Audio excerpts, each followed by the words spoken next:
ఖమ్మం జిల్లాలో కురుస్తున్న భారీ వర్షాలకు రైతులు తీవ్రంగా నష్టపోయారు. వరుసగా కురుస్తున్న వర్షాలతో వాగులు, వంకలు, చెరువులు పొంగి ప్రవహిస్తున్నాయి. దీంతో పంట పొలాల్లోకి వరద నీరు చేరి రోజుల తరబడి నిలిచిపోవడంతో పంట నష్టం జరుగుతుందని రైతులు ఆవేదన వ్యక్తం చేస్తున్నారు.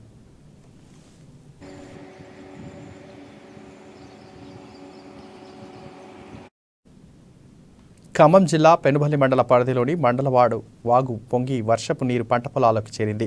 దీంతో అధిక పంట నష్టం అధికంగా జరిగింది. ఇప్పటి వరకు వేలాది రూపాయలు పెట్టుబడులు పెట్టిన రైతులు ఆందోళన చెందుతున్నారు. అధికారులు పంట నష్ట తీవ్రతను గురించి తమకు నష్టపరిహారం చెల్లించాలని కోరుతున్నారు. జిల్లాలోని పలు ప్రాంతాల్లో ఇదే పరిస్థితి కనిపిస్తోంది. అయితే క్షేత్రస్థాయిలో నీట మునిగిన పంటలను గుర్తించడంలో అధికారులు నిర్లక్ష్యం ప్రదర్శిస్తున్నట్లు ఆరోపణలు వస్తున్నాయి. ఇప్పటికైనా అధికారులు గ్రౌండ్ లెవెల్కి వెళ్లి నీట మునిగిన పంటలను గుర్తించి ప్రభుత్వానికి నివేదికలు అందించాలని రైతులు విజ్ఞప్తి చేస్తున్నారు.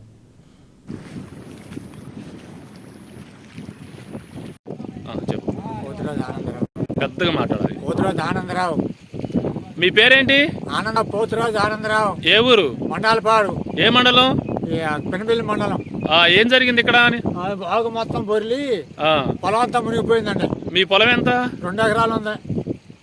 మొత్తం పొలాలన్నీ మునిగిపోయినాయండి. మీరు వచ్చి ఆ పొలాలు చూసుకొని కొద్దిగా ఇదంతా సాయం చేయాలి. పేరేంటి? ఆడపల్లి చిరంజీవి. ఏ ఊరు మీది? మండలపాడు. ఏ మండలం? పెనుబెల్లి మండలం. ఏం జరిగింది? వర్షం వర్షానికి వాగు పొంగి పొలాలు